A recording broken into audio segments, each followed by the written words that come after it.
Hello students, welcome to the lecture number 4 on chemical bonding and molecular structure. So far, in the two previous videos, we have discussed about the type of bonds. There are different types of bonds that we have discussed, that is the electrostatic bond in the first lecture, and second lecture we have discussed the covalent bond. Now in this lecture we are going to discuss another very important thing that you need to understand, that is the bond parameters. So in this lecture we will going to discuss the bond parameters.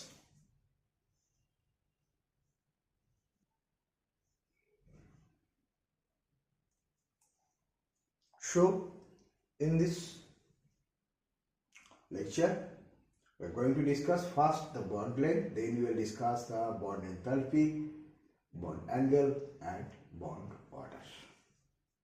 This is Kekemparchi in the Science with Mukherjee YouTube channel. First let us understand what do we mean by bond length.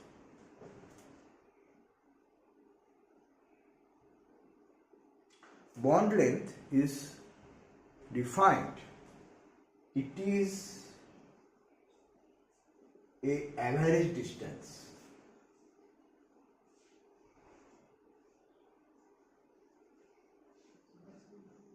So we can define the bond length. It is the average distance between the center of the nucleus of two atoms when they are bonded.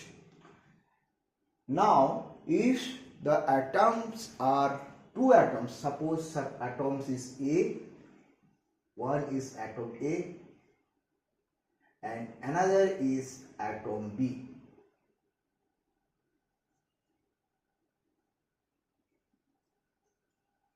This is atom A and this is atom B, and both the atom is bonded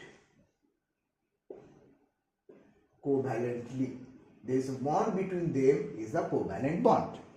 At that time the bond length, suppose this is AB, the bond length AB, bond length AB, we can say it is, suppose it is RB is the covalent radius of the B atom and RA is the covalent radius of the A atom. The bond length we can say RA plus RB. And what is this is RA and RB is basically the covalent radius. Covalent radius. Right? So what is the bond length? Bond length in covalent molecule, it is the sum of the covalent radius, it is the bond length. And what is covalent radius? Covalent radius, it is the half of the distance between the internucleus distance, we will call is between the two atoms when the same atom is bonded covalently. At that time we will call it is the covalent radius. So we can understand that when we are talking about the bond length, it is the contribution between the atoms is there. When it is covalently bonded, then covalent radius is the contribution from the atoms. And this bond length is measured in different ways. First, that is the spectroscopy.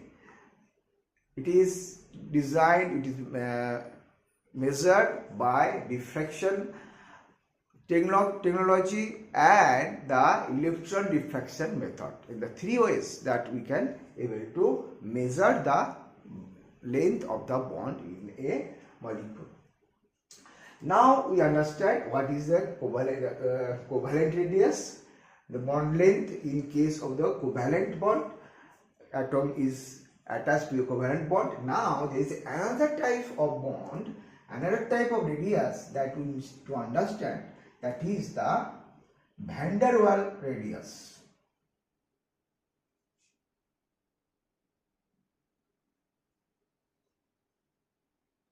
Van der Waals radius, it is basically tells about, it is represented as VDW,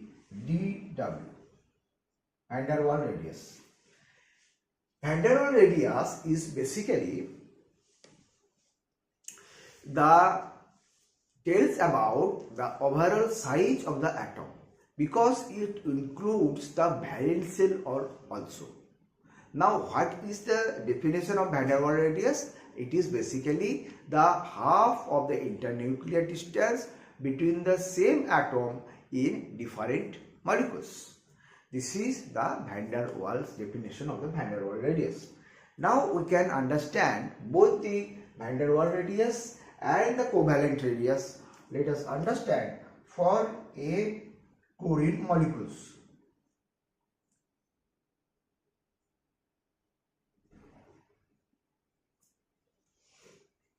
Now from this diagram you can able to understand the relation between the van der Waals radius and the covalent radius.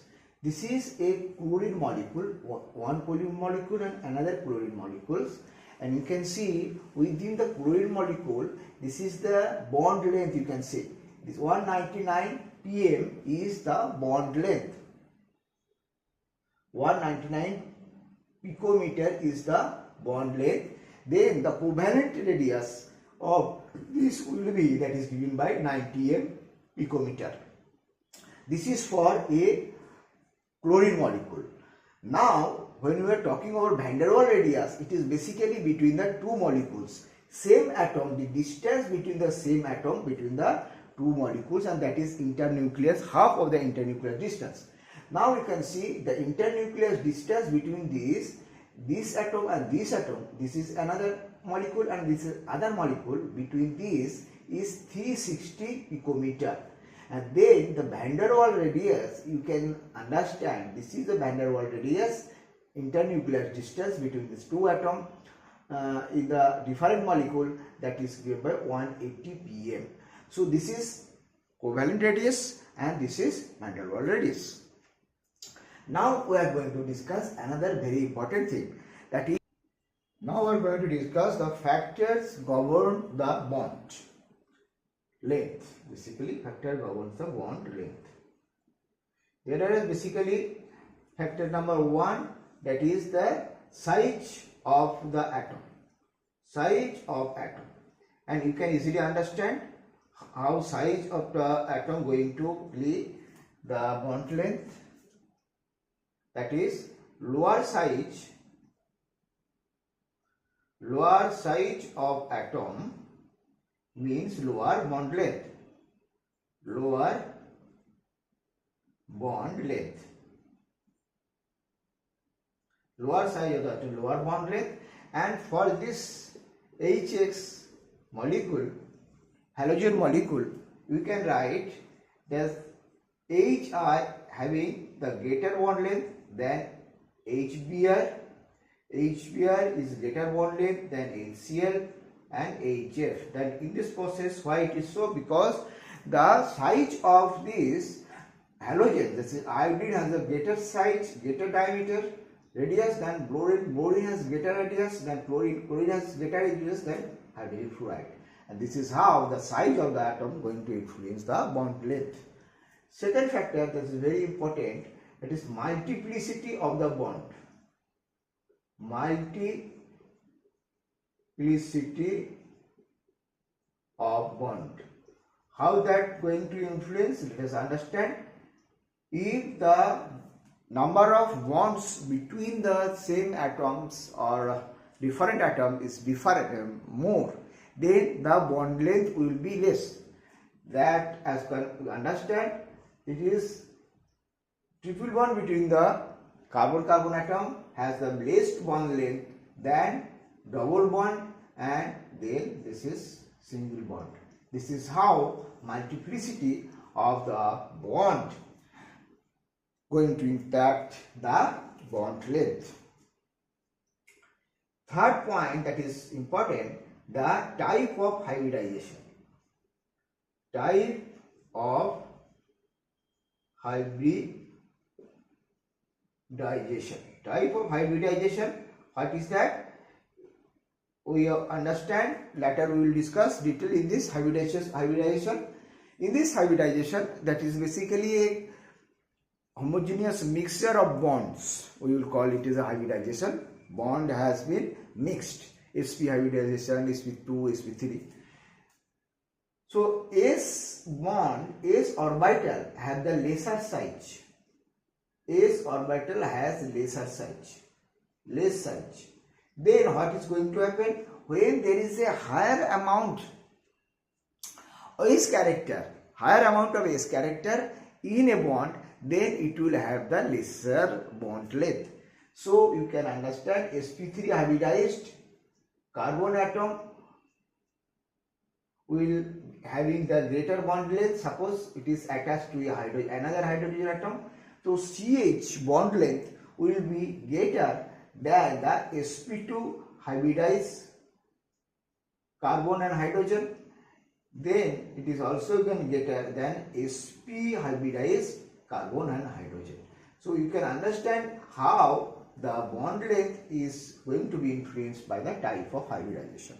So three things: size of the atom, multiplicity of the bond, and type of hybridization going to influence the bond length. Okay, now we are going to understand the bond enthalpy. Bond enthalpy. What is a bond enthalpy? Bond enthalpy is basically the enthalpy change when the 1 mole of bond has been broken into its constituents into the gaseous state. Means amount of energy required to break 1 mole of bonds, that is called the bond enthalpy. And this bond enthalpy, how they are going to be affected by different factors, let us understand. First factor governs the bond enthalpy. Factors govern the bond enthalpy.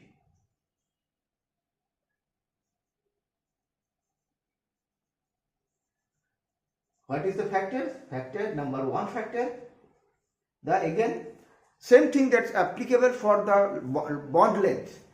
The bond length, the factor which going to influence the bond length, naturally those factors also going to influence the bond strength also, because they are directly correlated. How? Lesser the bond length means higher will be the strength.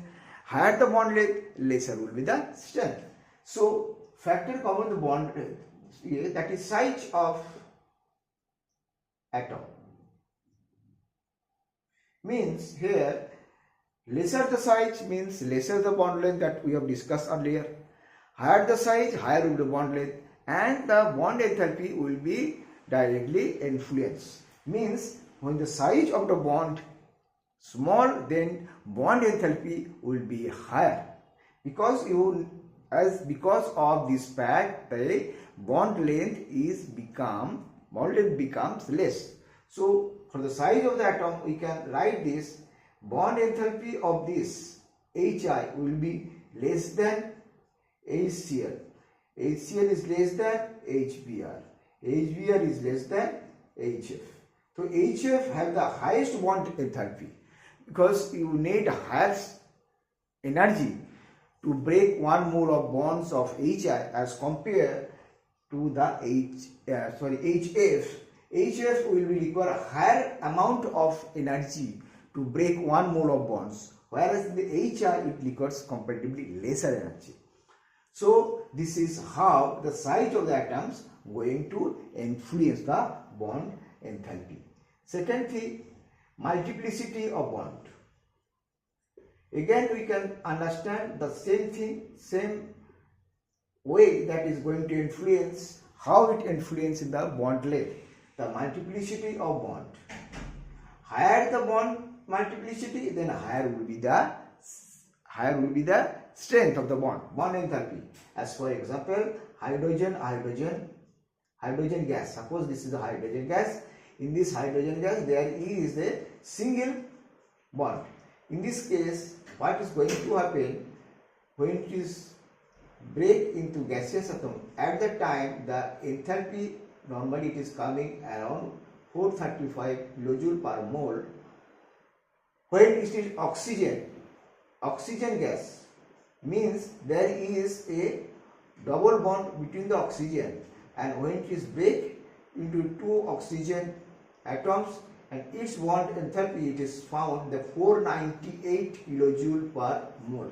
You want 498 kilojoule per mole of the bond to be break.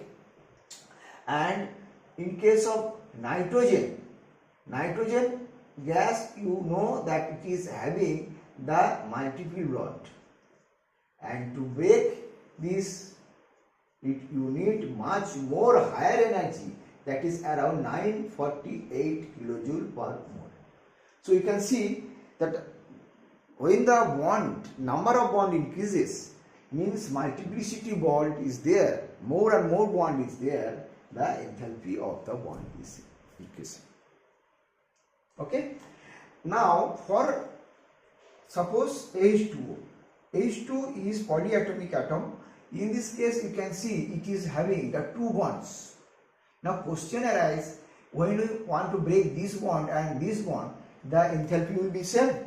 No, it will not same. You can see from this, that is H2 gas, it is become OH plus this. At that time enthalpy of this will be, it is found out around 415 kilojoule per mole. 415 is 520 kilojoule per mole. And when this OH gas has been converted into this gaseous state, at that time we can find it will around 450 kilojoule.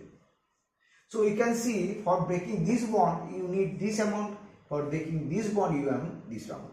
So when we say the what is the bond enthalpy of OH in this H2O molecule, what we will say? At that time it comes the average bond enthalpy, and it will be coming around 460 something else it will be coming. So we understand the bond enthalpy, how the bond enthalpy go influenced by different factors, and what is average bond enthalpy. Now we are going to discuss another very important thing, that is bond angle. Bond angle. What is that bond angle?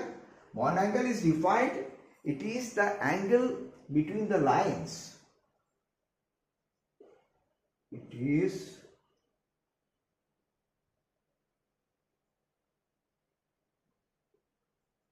so what is bond angle? Bond angle, it is the angle between the line representing the covalent bond or orbital carrying the bond pair of electrons. How bond angle is important? Because bond angle is very much important. From this bond angle you can able to predict about the shape of the bonds. From this bond angle you can able to tell about different types of behavior of these molecules. So it is a very much important. And bond angle is measured in, or we can say expressed in degrees, right? And it is measured by spectroscopic techniques. Now we can understand how bond angle is going to influence from this example. Suppose example is, arrange the following molecules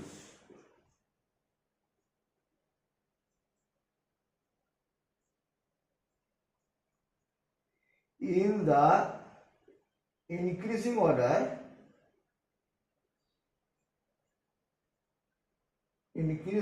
order of bond angle. We have been given H2S, NH3, BF3, Si, Cl4. For this, you have to say, you have to arrange among these which will have the least bond angle. That can be said by the lone pairs. Here you can see in the H2S, in the sulfur have two lone pairs. Sulfur have two lone pairs, and for that its bond angle will be least. Followed by the NH3, it is having one bond pair and its bond angle will be followed by this will be higher than H2S. In case of BF3, it will have the bond angle, because there is no lone pair in it, its bond angle normally is 120 degree, and it is SiCl4. There is no lone pair in it, in this atom, the central atom, and that is angle is 109 degree. It is tetrahedral structure, it will be this. So the H2S is having the less bond angle than NH3. NH3 have the less bond angle than SiCl4, and this will have the BF3. So you can understand the bond angle will be influenced by the lone pair also, and there is also other factors that we will discuss later. Okay, now we understand the bond angle, and now we are going to discuss another very important thing, that is the bond order.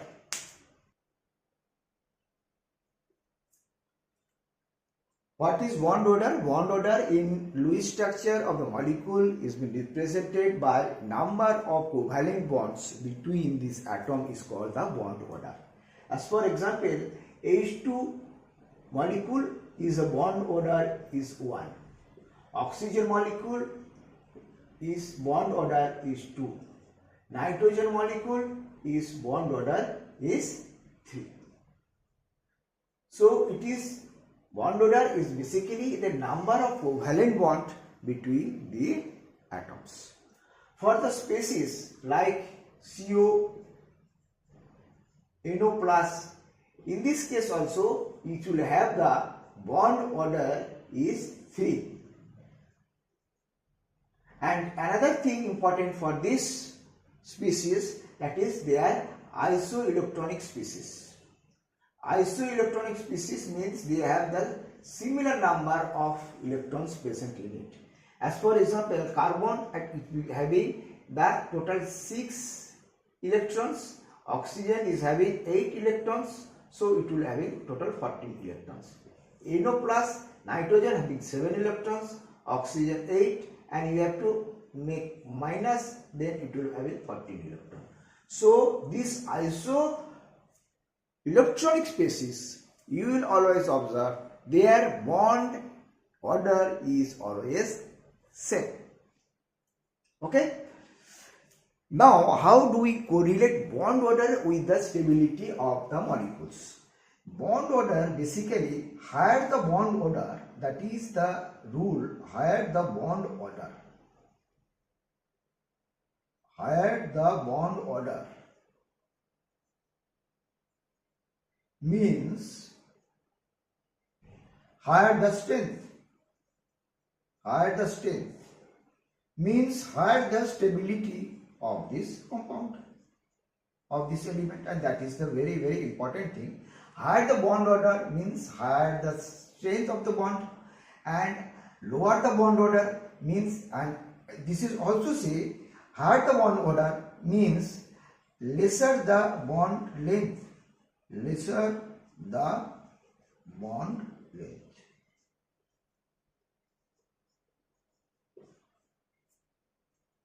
So in this lecture we have understand this very important thing of the bond, that is the bond length, bond strength, that is bond enthalpy, and bond angle and bond order. All these things very much important to understand. because this concept will be required for understanding other concept in the atomic bonding chapter. Okay, that is all for today's lecture. If you like this lecture, you can share to your friends. Thank you very much for watching. Thank you.